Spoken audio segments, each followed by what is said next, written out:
બરાબર? તો કોઈ પણ જગ્યાએ પ્રેશર વધે તો શું થાય? કોઈ પણ જગ્યાએ પ્રેશર વધે, જેમ કુકરમાં પ્રેશર વધે તો કુકર ફાટે છે, એમ આપણા શરીરની જે વેસલ્સ, જે નળીઓ છે એમાં પ્રેશર વધે તો એ ફાટી જાય. તો મગજની નસ કોમનલી ફાટે અને પેરાલિસિસ થાય. બરાબર? મારા સુશીલા મમ્મી હતા, આજથી 10 વર્ષ પહેલા હવાના 220 140 બીપી થઈ ગઈ, મગજની નસ ફાટી ગઈ અને પછી પેરાલિસિસ થઈ ગઈ. બરાબર? પ્રેશરની કોઈ સિમ્પટમ નથી, એનો કોઈ ચિહ્ન નથી. ખાલી 5-10% લોકોમાં ચિહ્ન હોય છે. શું થાય? 5-10% લોકોમાં 105 લોકોને ચક્કર આવે, કોઈને માથું દુખે, કોઈને ધબકારા બરાબર ન લાગે, હારું ન લાગે. જે પ્રેશર વાળો પેશન્ટ હોય ને તો ઘરે ગુસ્સો કરે, થોડી વારમાં એને ગુસ્સો આવી જાય. ગુસ્સો કરે ને એટલે પ્રેશર વધે, અને પ્રેશર વધે એટલે ફરીથી ગુસ્સો થાય. વિશિયસ સાયકલ થાય. બરાબર? એટલે જેને બહુ ગુસ્સો આવતો હોય ને એ પ્રેશરને ચેક કરાય. કોઈ સિમ્પટમ્સ હોતું નથી. બીજું ડાયાબિટીસ. જો હું શોર્ટમાં તમને કહું, ઘણું બધું કહી શકું પણ શોર્ટમાં કહી દઉં. ડાયાબિટીસ. હવે ડાયાબિટીસ વિશે કોણ જાણે છે? બરોબર, તારે હાથ તો કરવાનો જ નથી. પ્રમુખ સાહેબને આજે પૂછે, ભાઈ કે ભાઈ દિવાંશુ માઇક પ્રમુખ સાહેબને આપણો ડાયાબિટીસ વિશે. જય સ્વામિનારાયણ. મને ડાયાબિટીસ છે તમે કે ભાવ ડાયાબિટીસ મને છે જ આપણે નથી, કોઈ આપણી આજુબાજુ બહુ બધા લોકો છે. કસ્તો રોગ મને કઈ ખબર પડતી નથી. ડાયાબિટીસ કશું કાંઈ મને તો છે જ નહીં, કઈ ખબર પડતી. સારું સારું બોલવા લાગી, બોલશો કઈ ડાયાબિટીસ વિશે કઈ બોલવા લાગી?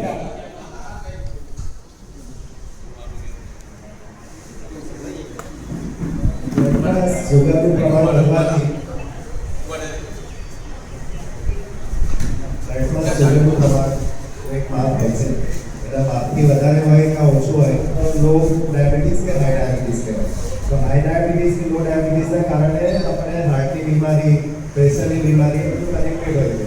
ડાયાબિટીસ સૌથી ડેન્જરસ છે, જે હાર્ટને બી આપણે અસર કરે, એટલે એનાથી સાવધાન રહેવું જોઈએ અને જેમ જેમ ઉંમર વધે તેમ ઇસ્યુ થવાનું ઓછું કરવું જોઈએ. થેન્ક યુ ગુરુવાજી પણ તાળી મારો ભાઈ.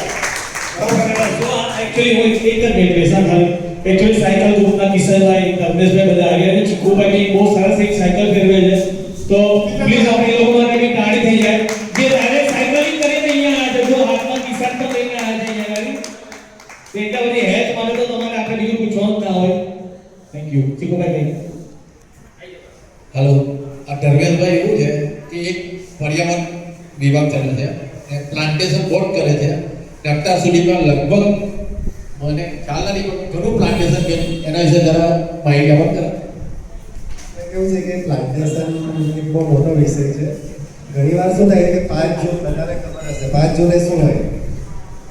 વિશ્વ પર્યાવરણ દિવસ. તો વિશ્વ પર્યાવરણ દિવસના દિવસે બધા ભેગા થાય, પ્લાન્ટેશન કરે. એ પછી એક વર્ષ પછી બધા યાદ કરે કે આપણે પ્લાન્ટેશન કર્યું હતું. એ છોડનો શું ઉછેર થયો નહીં થયો એ નથી ધ્યાન રાખતા. એટલે અમે એવો અભિયાન હવે ચલાવીએ છીએ કે તમે જેટલા પ્લાન્ટ્સ લગાવો એના ઉછેરની બી તમે જવાબદારી પોતે લો. તો એ પ્લાન્ટને આપણે લગાવવાનું મહત્વ છે. કારણ કે દિવસે દિવસે જેમ જેમ આપણે પ્રગતિ થતી જાય છે, રોડની જગ્યાએ ઝાડ હતા, ઝાડની જગ્યાએ રોડ હતા, એ બધું તમે જોશો તો પર્યાવરણને બહુ નુકસાન છે. એટલે વરસાદની બી પેટર્ન આખી બદલાઈ ગઈ છે. એટલે અમે લગભગ 20,000 છોડ રોપવાનું અમારું એક ટાર્ગેટ છે અમારા એરિયામાં. એટલે અમે લોકો દર વર્ષે કરતા હોઈએ છીએ. તો એ એવી એક્ટિવિટી છે કે તમે એને અંદર જોડાશો ને તો તમને ઘણો આનંદ થશે. પછી અમે એક એક્ટિવિટી આ બાજુ આપણા કબીરવડ જે તમે સાંભળ્યું હશે, આપણું કબીરવડ બહુ ફેમસ છે બધું. એ કોઈએ વડ લગાવેલું ત્યારે એ કેટલો મોટો ઉછેર કર્યો છે, એટલે બહુ પર્ટિક્યુલર ધ્યાન આપીને એને મોટું કર્યું છે. એવી રીતે જ હમણાં એક નિતેનભાઈ કરીને છે ત્યાંના સુગંધિતના, એક મિની કબીરવડ જેવું બનાવે છે. કડોદ ગામ આવે છે સુગંધિત જતા વચ્ચે. તો કદાચ જો તમને મોકો મળે તે સાઈડ ત્યાં જઈને જોજો. હમણાં લગભગ 130 વડ લગાવ્યા હમણાં લગભગ 2-3 રહેવા થઈને. તો એ સરસ એક્ટિવિટી એક ચાલે છે કે આપણે ભરૂચના પ્રાંગણે એક એવા લોકો બી છે કે જે પ્લાન્ટેશનની એ વધારવા માટેની બહુ મદદ કરે છે. તો હું દરેકને એવી અપીલ કરીશ કે માત્ર એક છોડ, તમારી વરસગાંઠ હોય, કોઈની તિથિ હોય ઘરમાં, કોઈ પણ એવી એ હોય ત્યારે તમને મોકો મળે, તમારા ઘરની આસપાસ જગ્યા હોય તો જરૂરથી છોડ લગાવો અને એનો ઉછેર કરો. આપણે પર્યાવરણને આપણે સારું બનાવી શકીએ. ધન્યવાદ. કે એમને બહુ સારી વાત કીધી કે તમારી બર્થડેના દિવસે એક છોડ વાવો ઓજો. બરાબર, આપણે અત્યારના જોઈએ પહેલા ઝાડ હતા, કેટલા બધા લીમડા હતા આપણા કબીરપુરમાં. ખબર ને ત્યાં નીચે લીમડો તો આ બાજુ આંબળી હતી, લોકોને બીક લાગી કે ત્યાં ભૂત છે.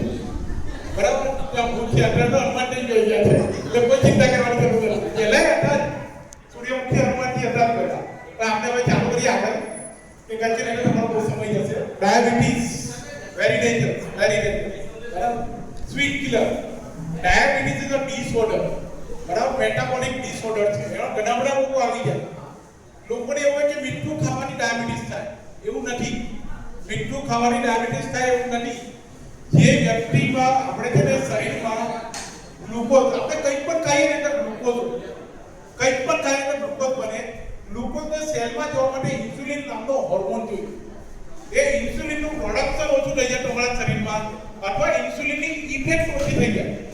એટલે બોડી ગ્લુકોઝને મેટાબોલાઇઝ નહીં કરી શકે. એ ગ્લુકોઝ તમારા બ્લડમાં ને બ્લડમાં રહે, એટલે ગ્લુકોઝ લેવલ તમારા બ્લડમાં વધી જાય. બરાબર, તમારામાં એનર્જી જ નહીં બને, એટલે વીકનેસ થાય. પેન્ક્રિયાસ તમારી બને. નોર્મલ બ્લડ સુગર 3 રીતે ચેક થાય, ભૂખ્યા પેટે ચેક થાય, ખાધાના 2 કલાક પછી ચેક થાય, અને રેન્ડમલી ચેક થાય. ભૂખ્યા પેટનું આઈડિયલ છે. બધાનું બ્લડ સુગર ભૂખ્યા પેટે જ વધારે આવે. ભૂખ્યા પેટે કઈ રીતના રાતના 10 વાગ્યા ખાઈ લેવાનું અને પછી સવારના 8 વાગે જઈને બ્લડ આપો. ખાલી પાણી પી શકો. ઘણા પેશન્ટ શું કરે, ચા પીને જતા રહે. ઘણા પેશન્ટ શું કરે કે નાસ્તો કરીને જતા રહે. સાહેબ હું થવાનું છે. ફાસ્ટિંગ એટલે બિલકુલ ફાસ્ટિંગ. ઓનલી ને ઓનલી પાણી તમે પી શકો. ત્યારે બ્લડ સુગર હોવું જોઈએ તમારું 100 થી નીચે. બરાબર, 126 સુધી તમને દવાની જરૂરત નથી. ભૂખ્યા પેટનું બ્લડ સુગર તમારું 126 થાય. જો તમને કુદરત દરેક જગ્યાએ એ આપે છે, ડ્રિંક આપે કે ભાઈ 100 થી 126 સુધી સંભળી જાઓ. ભાઈ મારા સમર્થન મને કઈ નહીં થવાનું. 126 સુધી દવાની જરૂર નથી. એવી રીતના ખાધા પછી બ્લડ સુગર રહેવું 150 સુધી, પણ 180 સુધી દવાની જરૂર નથી. તમે લાઈફ સ્ટાઈલને રેન્ડમલી ચેક કરો, 200 ની ઉપર હોય તો ડાયાબિટીસ છે. અલગ અલગ ટાઈપના ડાયાબિટીસ હોય, ટાઈપ 1, ટાઈપ 2 અને જસ્ટિસ. ટાઈપ 1 એટલે શું કે જેનામાં ઇન્સ્યુલિન બનતું જ નથી. આવા પેશન્ટો જનરલી કેવો હોય કે યંગ પેશન્ટ હોય, બાળક હોય 10 વર્ષનો, 12 વર્ષનો, કે એડલ્ટ હોય 20 વર્ષનો, જોવા કે 300 બ્લડ સુગર થઈ ગયું. એ લોકો ઇન્સ્યુલિન પેદા જ નહીં કરતા, એને જુવેનાઇલ ડાયાબિટીસ કહેવાય. આવા લોકો 5 to 10% એમને ઇન્સ્યુલિન લેવો પડે. બીજું એક ટાઈપ 2, બહુ કોમન છે ટાઈપ 2. બરાબર, જે મોટા લોકોને આપણી લાઈફસ્ટાઈલના કારણે થાય છે. ઘણા બધા લોકોને એન્ડ્રે અગાસી, પછી સેરેના વિલિયમ્સ, આપણા અહીંયા દીપાસા બસુ, ઘણા બધા લોકોને ડાયાબિટીસ છે, સેલિબ્રિટીઝને પણ. બરાબર, તો ડાયાબિટીસ ટાઈપ 2 છે, લાઈફસ્ટાઈલની થઈ ગયો છે. સ્ટ્રેસના કારણે, બેઠાનું જીવનના કારણે, જેમ તેમ ખાવાના કારણે, ફિઝિકલ ઇનેક્ટિવિટીના કારણે, ક્રોધ કરવાના કારણે, હંમેશા ટેન્શન રહેવાના કારણે થાય. ડાયાબિટીસનો એક કહેવાય કે મીઠું કિલર. કોઈ સિમ્પટમ્સ નહીં હોય. અમુક લોકોને હોય, 20% લોકોને સિમ્પટમ્સ હોય. વારંવાર પેશાબ લાગે, બહુ પ્યાસ લાગે, ભૂખ લાગે, બહુ ભૂખ લાગે, જરાક પણ ભૂખ સહન ન થાય, વજન ઘટે, વજન ઘટવા માંડે, ઓટોમેટિક વજન ઘટવા માંડે તમારું, અશક્તિ લાગે, સાંજે સીપ કરીને આવે એટલે જાણે કોકળો થઈને પડી જાય. અને સ્ત્રીઓ બધું કામ કરે એટલે થાકી જાય કે બસ હવે કશું જ નહીં કરું, પછી છોકરાઓ પર ગુસ્સો, હાથ પગમાં ખાલી ચડે અથવા તો કાંટા વાગતા હોય એવું લાગે, વિઝનમાં તકલીફ થાય, ઘડીએ શરદી ખાંસી થાય. ઇવન મેં એવા પેશન્ટ જોયા કે ખાંસી છે હારી થતી નહીં 1 મહિના સુધી. અમે એનો સુગર ટેસ્ટ કરાવ્યો તો સુગર આવું એક સાઈડ હિટ જોડે. બરાબર, પછી પગમાં અલ્સર થાય, પેલેટાઇટિસ, પેશાબની નળી પર ઇન્ફેક્શન, ઇન્દ્રિય પર ઇન્ફેક્શન થાય, એ one of the most common. પછી વજાઇનલ ઇન્ફેક્શન એટલે કે જે વારંવાર શરીર દુખાય કરે, ઇચિંગ કો ડર થાય, એ પણ ડાયાબિટીસનો એક સાઇન છે. બરાબર, ડાયાબિટીસ વિશે આપણે કહ્યું. હવે કોરોનરી હાર્ટ ડિસીઝ એટલે કે હાર્ટ એટેક. હવે હાર્ટ એટેક કોને ખબર છે? હાર્ટ એટેક નથી થતું, we are attacking the heart. આપણે હાર્ટ પર હુમલો કરીએ, હાર્ટ આપણા પર હુમલો નથી કરતો. બરાબર? હાર્ટ ખબર છે કોઈને ખબર હાર્ટ ક્યારે ચાલુ થાય? આપણું હાર્ટ ક્યારે ચાલુ થાય છે? કોણ બોલશે? કોણ બોલશે ભાઈ હાર્ટ ક્યારે ચાલુ થાય? પહેલી વખત ધબકવાનું સબ દિલ કા મામલા है. બરાબર? ચાલો જન્મદિવસ લાવો મને આપો.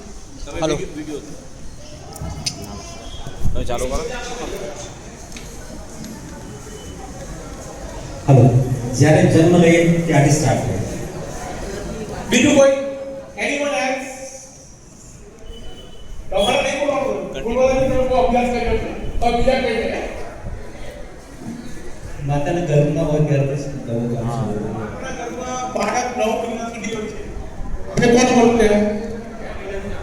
માસી તમને ખબર છે ને? અરે કેસો માસી તમને ખબર છે?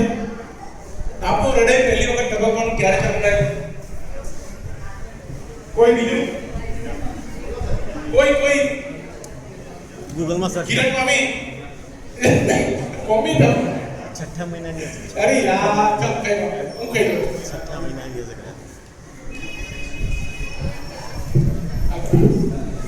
આપણું હૃદય પ્રથમ વખત સંબંધ બાંધો, તમે ઓથોરાઇઝ પર્સન જોડે સંબંધ બાંધીએ અને પહેલી વખત માસિક નહીં આવે એટલે કે 4 weeks 4 to 6 weeks of life doctor નીચેની સોનોગ્રાફી કરે વજાઈનામાંથી અને પહેલામાં પહેલો જે અવયવ છે જે હલનચલન કરવાનું ચાલુ કરે છે એ હૃદય છે. બરાબર? એટલે કે 1 મહિનાની લાઈફથી માતાના ગર્ભમાં 1 મહિનાનું બાળક હોય ને ત્યારથી 4 to 6 weeks ઓફ લાઈફ ક્યાં સુધી ધબકે? ક્યાં સુધી ધબકે?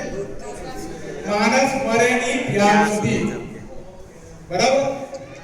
અનસ્ટોપ કદી આપતો નહીં, એને કોઈ લીવ હોતી નથી, એને કોઈ આરામ મળતો નથી, છતાંય આપણે એના પર એટેક કરી દીધું.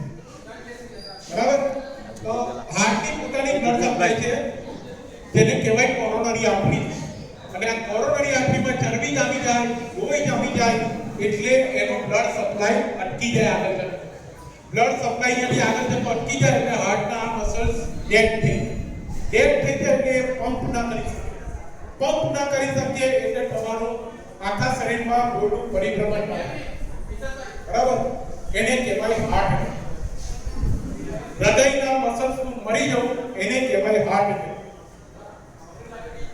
શું ચિહ્નો હોય પહેલા બોલો, તમે બોલો. હાર્ટ એટેકના શું ચિહ્નો છે?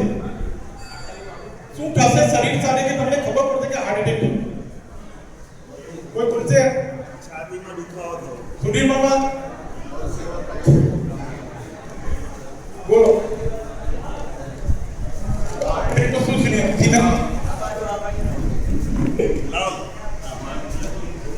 હલો, એકદમ છાતીમાં દુખાવો થયો, પરસેવો થયો. ગુડ. છાતીમાં દુખાવો, સતત સિવિયર ચેસ્ટ પેઇન અને પરસેવો થઈ ગયો. બીજા કોઈ? સુરેશભાઈ બસ.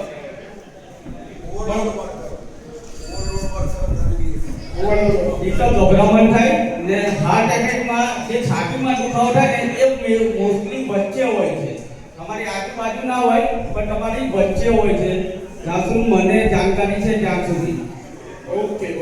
તાળીયા મનોજભાઈ માટે તાળીયા. હું કહી દઉં છું. સી હાર્ટ એટેકમાં central chest pain, severe central chest pain, તમને એવું લાગે હું મરી ગયો. તમારો હાર્ટ આમ જ જતો. બરોબર? આખું શરીર પરસેવો થઈ જશે, ઠંડુ થઈ જશે.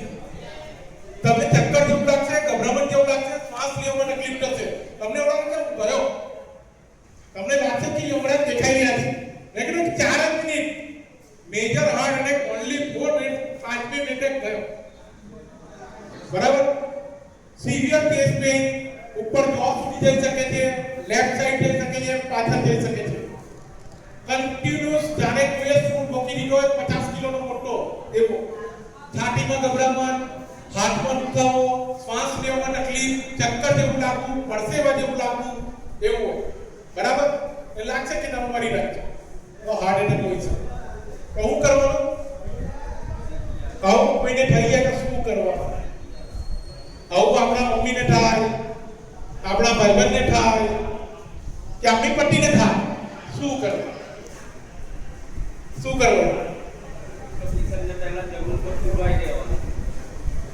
જો મનોજ બહુ જાણે અડધો ડોક્ટર થઈ ગયો, ડોક્ટરના ફેમિલીનો ફાયદો છે.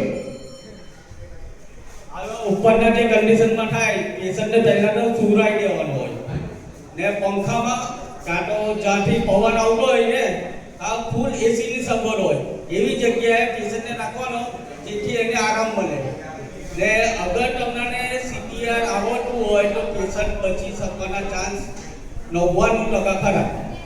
હું કહું ડાયરેક્ટ આપણે સીપીઆર પર નહીં જવું, મારે ત્યાં મારી નહીં નાખવું, પહેલા એને જીવતો રાખવો. બરાબર? પહેલી વસ્તુ કે જેને પણ હાર્ટ એટેક આવવો લાગે એને એક પણ કદમ ચાલવાનું નથી, એને એક પણ કદમ ચાલવાનું નથી. જેને પણ સિવિયર ચેસ્ટ પેઇન થાય, ગભરામણ થાય, એ એક પણ કદમ ચાલ્યા વગર જાને જ્યાં હોય ત્યાં બેસી જવું, જ્યાં હોય ત્યાં બેસી જવાનું. દિવાલને અડીને આપણો ટક્યો લઈને શક્ય હોય તો ફોન કરીને પહેલા એમ્બ્યુલન્સને અથવા હેલ્પ માટે ફોન કરવાનો તમારે. શક્ય હોય તો પહેલા એમ્બ્યુલન્સ માટે કોલ કરવાનો. બરાબર? જો પેશન્ટ હોસ્પિટલ નહીં હોય તો સીપીઆર નો રૂલ છે. બરાબર? લાઈટ પંખા ચાલુ કરી દેવાના, એસી ચાલુ કરી દેવાનું, ખિડકીઓ ખોલી દેવાની અને એને પણ ઊંડા શ્વાસ લે, હું એમ્બ્યુલન્સને બોલાવું. અને તમારા ઘરમાં અગર ડિસ્પિરિન હોય તો તમે ડિસ્પિરિન કરાવી શકો. અને એક કીટ આવે છે રોઝ્યુસન ગોલ્ડ કરીને, એમાં ક્લોપિડોગ્રેન, ડિસ્પિરિન, રોઝુવાસિપિન આ 3 ડ્રગ હોય છે. ડિસ્પિરિનનું કામ છે લોહીને ઓગાળવું, ક્લોપિડોગ્રેનનું કામ છે કે ચરબીને તોડવી અને એટોરવાસિપિન ચરબીને ઓગાળવી. આ ગોળી આપવાની હોય જો પેશન્ટ હોશમાં હોય તો. એક ગોળી ની તમારે ખાલી એ પેશન્ટને ચાલવા નથી દેવાનું. ચાલતા બહાર તો નહીં લઈ જાઓ. હૃદય હાર્ટ એટેક આવ્યો છે, જો માણસ ચાલશે તો કોલેપ્સ થઈને નીચે પડશે. ખાંસી થઈ શકે છે. એ બીજો એ છે ફર્સ્ટ એડ માટે ઊંડા શ્વાસ લેવાના. વેરેવર યુ ટેક ઊંડા શ્વાસ તો તમારી વેગસ નો સ્ટિમ્યુલેટ થાય છે. વેગસ નો સ્ટિમ્યુલેટ કરવાની તમારું ઓક્સિજન લેવલ વધે છે. તમને ઓક્સિજન લેવલ બ્રેઇન પર પહોંચે. જ્યારે હૃદય કોમ્પ્રોમાઇઝ હોય તો બ્રેઇન કોમ્પ્રોમાઇઝ થાય. એની ફર્સ્ટ એડ આપણે પછી જોઈશું એક કરી. આ તો વચ્ચે જોઈ લે. આ બધું આપણે અત્યાર સુધી જોયું 4 વસ્તુ. ઓબેસિટી એટલે મોટાપા. બરાબર? જે લોકો જાડા હોય છે, બ્લડ પ્રેશર, લોકોના બીપી વધી રહ્યા છે, લોકોને ડાયાબિટીસ થઈ રહ્યો છે. મેં કહ્યું ને કે દર ઘરમાં બીજો કે ત્રીજા ઘરમાં ડાયાબિટીસ અને બ્લડ પ્રેશરનો પેશન્ટ છે. તમે આજથી 2010માં વિચારો કોઈ ડાયાબિટોલોજીસ્ટ હતું ભરૂચમાં? હાર્ટ હોસ્પિટલ હતી? નહોતી. અત્યારે જગ્યા નહીં મળતી. વિરલસિંહ રાજપાએ ડાયાબિટીસની એપોઇન્ટમેન્ટ લેવા માટે કે રોહન પટેલ પાસે ડાયાબિટીસની એપોઇન્ટમેન્ટ લેવા માટે 1 મહિનાનો સમય રાખ્યો. બરાબર?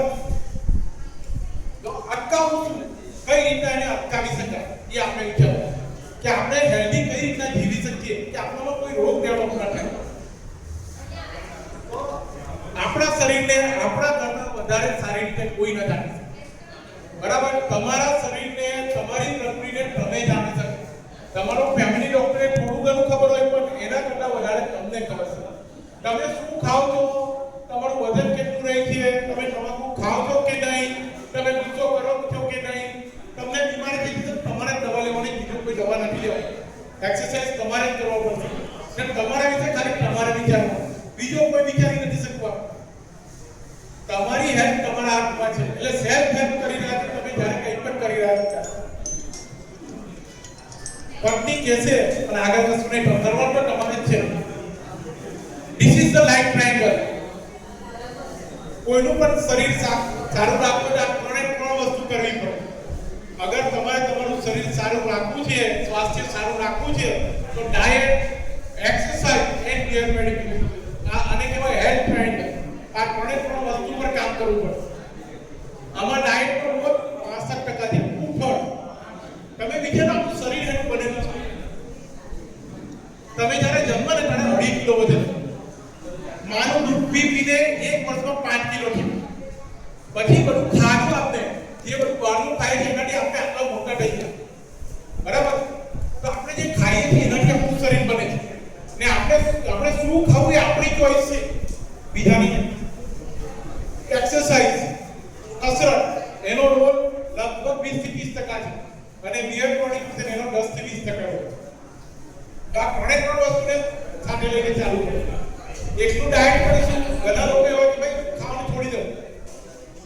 ખાવાનું છોડવાની સોલ્યુશન નથી, બરાબર? એટલું ખાવાની છોડવાથી પણ તમારા શરીરમાં વીકનેસ આવી જશે. એવા ઘણા પેશન્ટ વીકનેસ આવી જાય કે મોટા પણ છે ને મારી બોડી વધારે છે તો ખાવાનું છોડી દો.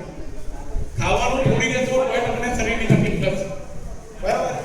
બહુ એક્સરસાઇઝ કરશો. ઘણા લોકો એક્સરસાઇઝની પાછળ પડી જાય, 1 કલાક 2 કલાક 4 કલાક એક્સરસાઇઝ કરે, ઓનલી એક્સરસાઇઝ.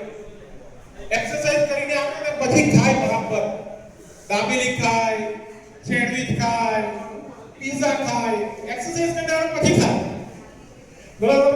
તો અર્થ શું છે ભાઈ? ખાવાની ના નથી, ઓછું ખાઓ, લિમિટમાં. બિહેવ મોડિફિકેશન, નીતિ પૂર્ણ જીવન આપણા શાસ્ત્રોમાં અને વેદમાં કહ્યું છે. જ્યાં સુધી તમે અનિતિથી ચાલશો ને તો કોઈને કોઈ રીતે તમને માનસિક અથવા શારીરિક તકલીફ થશે. એટલે બિહેવ મોડિફિકેશન એટલે તમે દરેક જોડે સારો વ્યવહાર કરો, કોઈને ઉતારી ન પાડો, કોઈને કરવા વેર શક્ય હોય તો ન કરો, બરાબર? પ્રાણાયામ કરો, એ બિહેવ મોડિફિકેશનમાં. હવે આના વિશે હું થોડું ડિટેલ્સમાં બી ફિઝિકલી એક્ટિવ, બરાબર? હંમેશા ચાલતા એક્ટિવ રહો.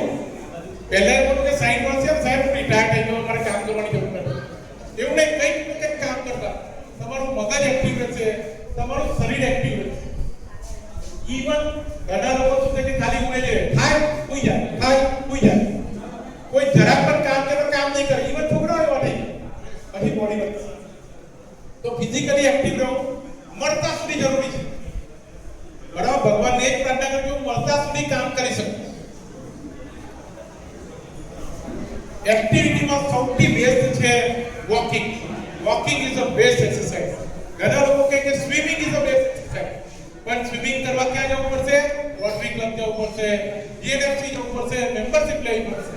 મહિને 20 ઘણા કહે કે jogging is the best exercise, cycling is the best exercise, પણ સાયકલ 5000 ની લેવી પડશે, 30000 ની લેવી પડશે, એનું મેન્ટેનન્સ કરાવવું પડશે, બરાબર? વરસાદ પડતો હશે, તકલીફ પડશે. Best is walking.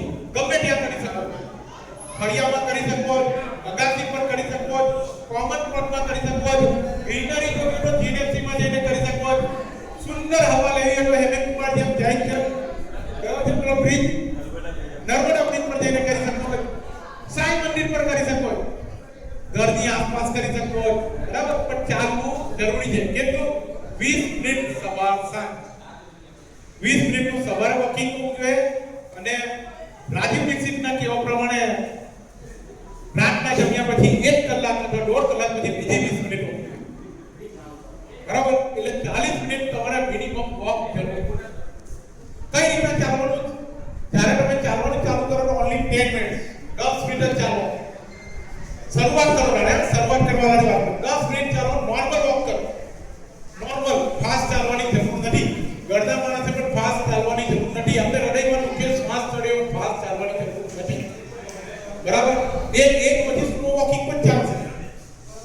10 મિનિટ ચાલવાનું ચાલુ કરો, 10 મિનિટ ચાલવાનું 1 મહિનો થાય એટલે 10 થી 15 મિનિટ કરો.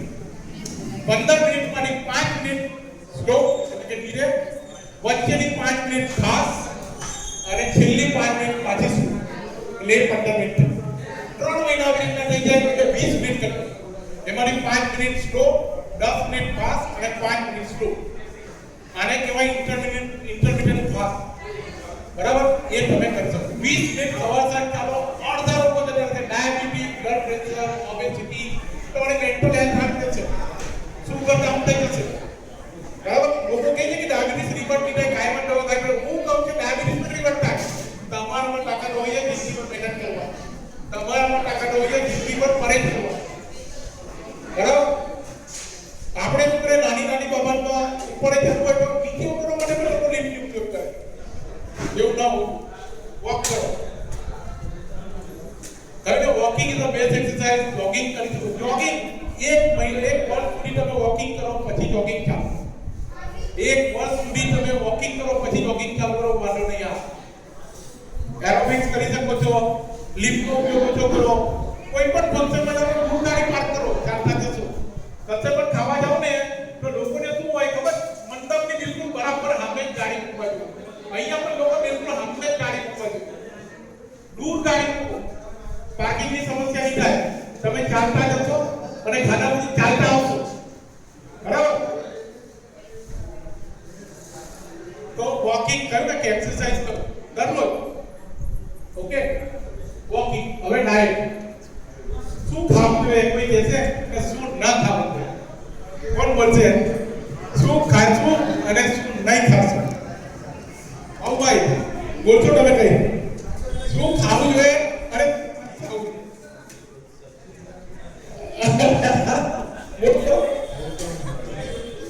હટતું નથી, ફ્રૂટ હટતું નથી. ચાલો મનોજભાઈ તમે કહો શું ખાવું જોઈએ અને ગરમી વાળા શું આવે? પીઝા છે, નોનવેજ આ કે નહીં, ચિકન આ કે નહીં, બીજું કોઈ એનીવન એલ્સ? સુભીબેન તમે કઈ પ્રકાશ પાડો? લીલા શાકભાજી, કઠોળ, ફણગાવેલા કઠોળ અને ફ્રૂટ્સ ખાવું જોઈએ, દૂધ. Okay okay good. બીજું કોઈને કંઈક બોલવું છે? રેણુકાબેન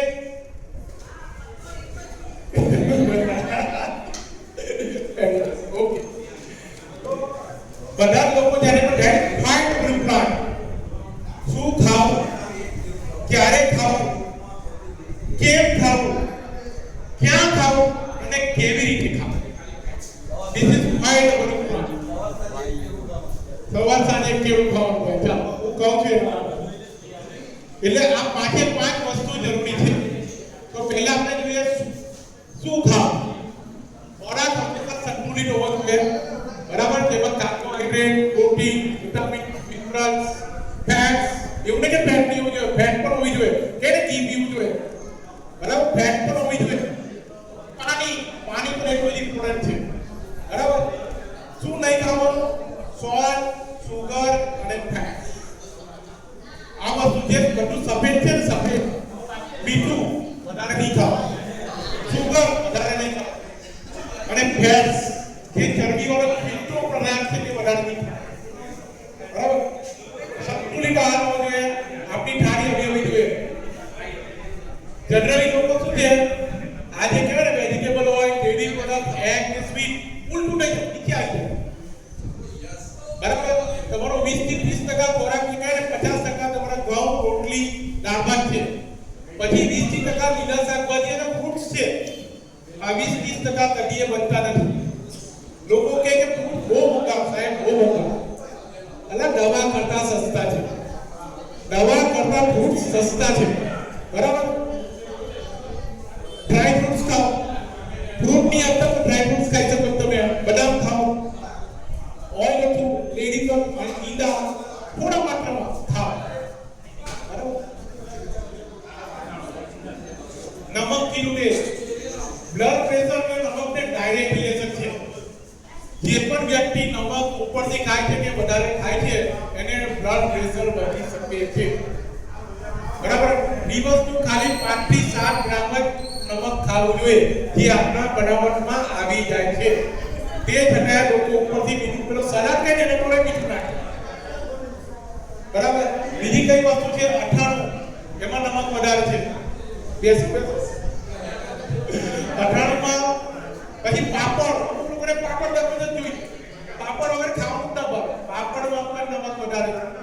જે પણ વસ્તુ, આઈસ્ક્રીમ, પડીકા, સોસ, જે પણ વસ્તુ સ્ટોર થાય છે ને એમાં નમક વધારે છે, એટલું સમજો. ને એ વસ્તુ દરરોજ નથી ખાવાનું, ઓકેઝનલી ખાવાનું ચાલે, બરાબર? લીલા શાકભાજી ને ફ્રૂટ્સ, બરાબર? લીલા શાકભાજી કેટલે કેળા દરરોજ ખાવા જોઈએ. કેળામાં કેલ્શિયમ, પોટેશિયમ, પોષણ હોય છે. એ ખાલી માર્કેટા છે કે હટતું નથી. શરીરને ખવડાવો તો લોકો કાચ ખાઈ જાય એટલે ભાઈ, બરાબર? તો શરીર તો બધું જ પચાવી નાખશે, પણ સારી વસ્તુ પચાવવાનું શીખવું હોય. લીલા શાકભાજીના ફ્રૂટ્સમાં શું છે?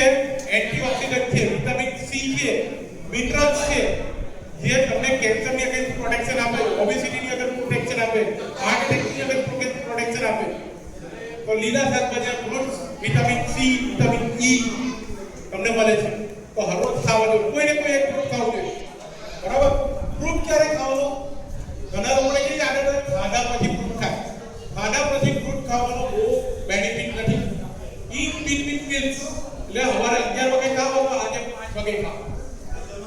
બરાબર ફ્રૂટ્સ ક્યારે ખાવા